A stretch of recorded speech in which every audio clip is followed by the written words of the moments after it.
और अब बात करेंगे नो योर कंपनी में अस्त्रा माइक्रो के मैनेजमेंट से। कंपनी को रडार, ईडब्ल्यू और स्ट्रेटेजिक डोमेन में 30 साल से ज़्यादा का अनुभव है। हाल ही में रक्षा मंत्री की अध्यक्षता में हुई डीएसी की बैठक में करीब 1.5 लाख करोड़ के रक्षा सौदे को मंजूरी दी गई है। इसका कंपनी पर क्या असर होगा, सेक्टर पर क्या आउटलुक है, इन सब पर बातचीत कर लेते हैं। हमारे साथ कंपनी के डायरेक्टर अतिम काबरा सर मौजूद हैं। अतिम सर नमस्कार, स्वागत है कार्यक्रम में। बहुत कुछ हो रहा है नमस्कार। आपके सेक्टर में, चाहे डोमेस्टिक फ्रंट पर हो, एक्सपोर्ट फ्रंट पर हो, अदरवाइज भी अच्छे खासे ऑर्डर डिस्पेंस हो रहे हैं। गवर्नमेंट की स्पेंडिंग भी काफ़ी बढ़ रही है। रिसेंटली डीएसी की मीटिंग थी और उसमें बहुत सारे छोटे बड़े ऑर्डर्स को अप्रूवल भी दिया गया। क्या सिचुएशन चल रही है सर अभी, क्या सिनेरियो है एंड ओवरऑल कंपनी किस तरह से पॉइज्ड अप है? सी ये जो आप जिन ऑर्डर की बात कर रहे हैं, ये आत्मनिर्भर भारत की दिशा में एक बहुत बड़ा कदम है, क्योंकि ये अभी तक के जितने ऑर्डर्स आए हैं, उनमें से सबसे बड़ा ऑर्डर की कैटेगरी के अंदर में आता है। तो निजी जो हम नीतियां बनाते हैं, उसके साथ में यदि व्यापार की अश्योरेंस भी यदि सरकार देती है, तो निजी क्षेत्र को एक तरह से भरोसा आता है नीतियों की गहराई के ऊपर में। तो उसके हिसाब से ये बहुत महत्वपूर्ण है। ये सेक्टर कम से कम 3% ऑफ द जीडीपी, हमारा जो रक्षा का क्षेत्र है, 3% ऑफ जीडीपी इसके लिए अप्रोक्सीमेटली एलोकेट किया जाता है। और दुनिया के आज आप राजनीतिक समीकरण समीकरण वगैरह देखेंगे, तो एक बहुत बड़ा एक्सपोर्ट का भी अपॉर्चुनिटी है, जिसके लिए निजी क्षेत्र तैयार हो रहा है। एंड एक तरह से आप ये सोच लीजिए कि जो नई डिफेंस पॉलिसी आई थी, उसके बाद में जो क्लैरिटी आई है, उसके साथ में सरकार का जो एक एक्सपोर्ट्स का भी एक बड़ा लक्ष्य है, और इंडिजनाइजेशन का, आत्मनिर्भर भारत का जो लक्ष्य है उनका, ये उनकी कंबाइंड दिशा के अंदर में एक बहुत बड़ा महत्वपूर्ण कदम है। बिकॉज़ इससे सरकार की नीतियों का जो कंटिन्यूएशन है, उसके बारे में भी पता चलता है।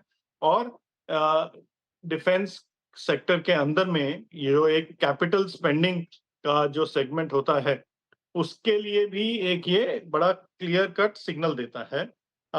एंड लास्ट आखिर में मैं ये बोलूँगा कि ये जो ऑर्डर्स आए हैं, ये एक फ़ोकस करते हैं एक आत्मनिर्भर और डोमेस्टिकली सोर्स्ड बिज़नेस की तरफ ओरिएंटेड, जो हमारा खुद का डिज़ाइन्ड प्रोडक्शन है उनकी तरफ से। तो खासकर हमारा जो नेवल सेक्टर है, जो हमारी शिप बिल्डिंग सेक्टर है, उनके लिए बहुत महत्वपूर्ण ऑर्डर है। तो अतिम sir, coming back to numbers, जो आपने लास्ट क्वार्टर के नंबर्स आए थे उसमें एक बढ़िया नंबर डोमेस्टिक फ्रंट पे देखने को मिला था। एक्सपोर्ट नंबर थोड़ा सबड्यूड था, लेकिन एक सबसे इम्पॉर्टेंट पार्ट जो पूरे ही नंबर्स में है वो है ड्रोन स्पेस। और ये स्पेस को ग्लोबली भी बहुत अच्छे ऑर्डर्स मिल रहे हैं। डिफेंस को छोड़ भी दें तो बाकी कारोबार से, और घरेलू भारत में भी इसमें काफ़ी ज़्यादा फोकस बढ़ रहा है। सो आप लोग उसमें मेजरली अच्छा काम करते भी हो, एक एक्सपेंशन भी आपका वहाँ पर। ये कारोबार को लेकर आप क्या कहना चाहोगे, और एक्सपोर्ट नंबर्स पर आपका टेक? एक्सपोर्ट्स 2 तरीके से किए जाते हैं। एक है डीम्ड एक्सपोर्ट्स, जो हम जब जब कोई सरकार किसी विदेशी कंपनी को ऑर्डर देती थी, तो उसका एक हिस्सा भारत से बन के जाना चाहिए, या भारत से ही सोर्स होना चाहिए था। तो वो डीम्ड एक्सपोर्ट की कैटेगरी में आता है।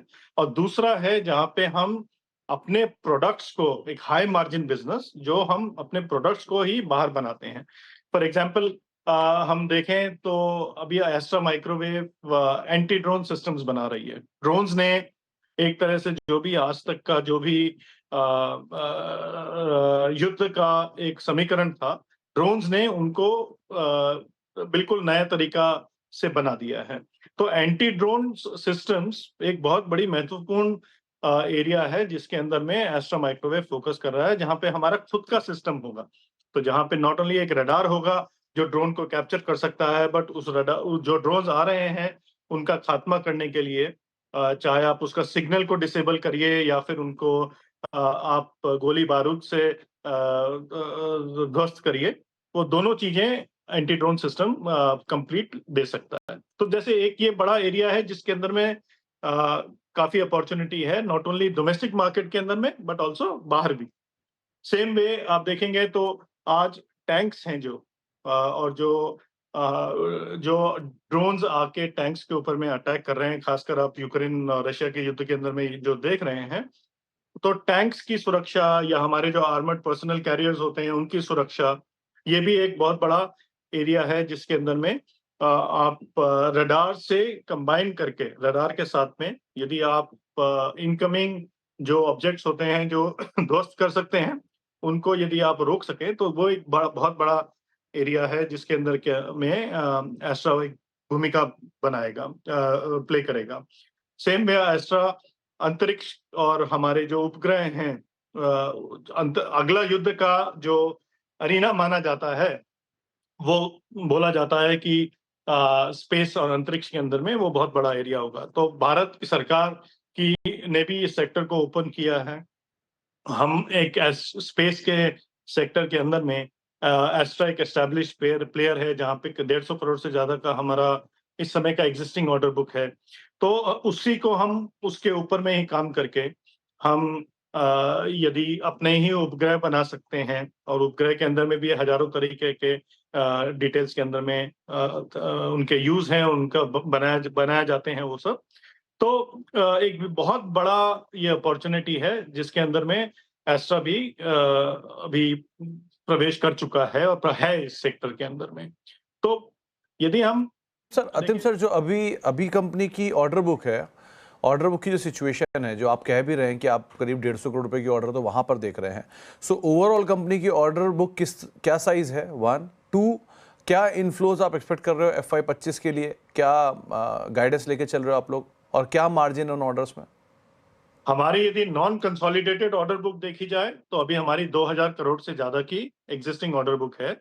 और टिपिकली ऑर्डर बुक जो प्रोडक्शन के अंदर में और जो सेल्स में ट्रांसलेट होती है वो 2 साल का, आप समझ लीजिए 2 से 2.5 साल के अंदर में ट्रांसलेट हो जाती है। और उसके अलावा हमारा एक 50% शेयर्स के साथ में, हिस्से के साथ में इजराइल की कंपनी रफेल के साथ में एक जॉइंट वेंचर है जिसकी ऑर्डर बुक भी 350 करोड़ से ज्यादा की है इस समय। तो कंबाइंड देखा जाए तो 2300-2400 करोड़ की रेंज के अंदर में हमारी अभी एक ऑर्डर बुक है। तो ये ऑर्डर बुक हर साल हम एक्सपेक्ट कर रहे हैं कि 1200 अभी मतलब क्या 1200 से 1300 करोड़ का इजाफा इस ऑर्डर बुक के अंदर में इस साल का हमने डिक्लेयर किया हुआ है, होना चाहिए ये हमारा ये एक्सपेक्टेशन। ओके, तो अतिम सर, लास्ट क्वार्टर के जो नंबर्स आए थे उसमें आपने कहीं पर कुछ डिटेल शेयर की थी मैनपेक SDR को लेकर भी, कि वहाँ पर जो चीज़ें हैं वो थोड़ा बेटर साइड पे एग्जीक्यूट हो रही हैं। अभी उसकी एग्जिस्टिंग सिचुएशन क्या है, और गोइंग फॉरवर्ड क्या डिटेल आप उसके बारे में शेयर करना चाहेंगे? या ये जो आप मैन पैक रेडियोस की बात कर रहे हैं, ये हमारे जॉइंट वेंचर के अंदर में बनता है। रफेल इजराइल के रफेल के साथ में हमारा एक 50-50% का ओनरशिप के साथ में एक जॉइंट वेंचर है। और ये इस समय प्रॉफिटेबल है। पिछले साल आई थिंक 12 करोड़ या 13 करोड़ रुपया, एग्जैक्ट नंबर मुझे याद नहीं है, पर 12 करोड़ का हमारा हिस्सा जो है वो हमको मिला था प्रॉफिट्स की में जो एडिशन हुआ था हमारा। सो उसके हिसाब से आप देखा जाए तो ये एक बहुत महत्वपूर्ण बिजनेस कंपोनेंट है हमारे लिए। और हम इसमें जो हम जॉइंट वेंचर के लिए बनाते हैं उसका एक हिस्सा एस्ट्रा ही बनाती है। तो ये हमारे लिए भी जो जो एस्ट्रा माइक्रोवेव है उसके लिए भी उससे बिजनेस आता है। पर आप देखेंगे तो ये जो SDR है, सॉफ्टवेयर डिफाइंड रेडियो, जिसकी आप बात कर रहे हैं, ये एक ट्रेडिशनल जो कम्युनिकेशन सिस्टम जो होते थे ये उनको रिप्लेस करेगा। और ये मतलब इसमें अभी 3 कंपनियां हैं जो फाइनल में compete कर रही हैं, एंड एस्ट्रा उनमें से एक है, एस्ट्रा रफेल का जॉइंट वेंचर उनमें से एक है। तो यदि हमको ये ऑर्डर मिलता है तो ये बहुत ज्यादा महत्वपूर्ण ऑर्डर माना जाएगा जॉइंट वेंचर के लिए, जिसका फायदा एस्ट्रा को भी होगा। तो एक चीज़ और अतिम सर, आपने क्योंकि इसकी इम्पोर्टेंस बताई, सो आपकी 1200 से 1300 करोड़ रुपए के जो ऑर्डर इनफ्लोज की आप बात कर रहे हैं, इनके लिए कौन कौन से प्रोजेक्ट्स ऐसे हैं जो कि बहुत क्रूशियल हैं और जिनको आप सबसे ज़्यादा बेट ऑन आप जिनके ऊपर कर रहे हैं अभी? देखिए, आप देखेंगे तो जो हमारा एलसीए बन रहा है, उसमें जो रडार है वो एस्ट्रा अभी प्रोवाइड कर रही है। तो एक हिस्सा उनमें से इस साल के अंत के अंदर में वहां से आना चाहिए। सेम वे हम एक्सपेक्ट कर रहे हैं कि जो हमारा क्यूआर सैम का जो ऑर्डर आएगा, उससे हमें फायदा होना चाहिए। सिमिलरली बहुत सारे इस समय प्रोग्राम्स हैं जो अलग-अलग स्टेजेस के ऊपर में हैं, जिनसे एक कंटिन्यूअस ऑर्डर इनफ्लो ऐसा को आता रहता है। आई थिंक हमें कोई स्पेसिफिक प्रोग्राम निकाल के उसके बारे में खास बात नहीं करनी चाहिए। पर ओवरऑल कंटिन्यूअस ऑर्डर इनफ्लो के हिसाब से 1200-1300 करोड़ रुपए का हमारे को इस साल का ऑर्डर बुक का इजाफा हमारी एक्सपेक्टेशन है। तो अतिम सर, समय का थोड़ा अभाव था, वरना आपसे हम और बात करके अच्छा लग रहा था आपसे।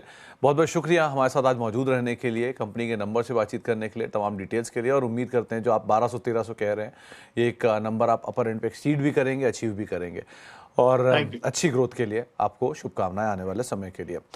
धन्यवाद। एक ब्रेक का वक्त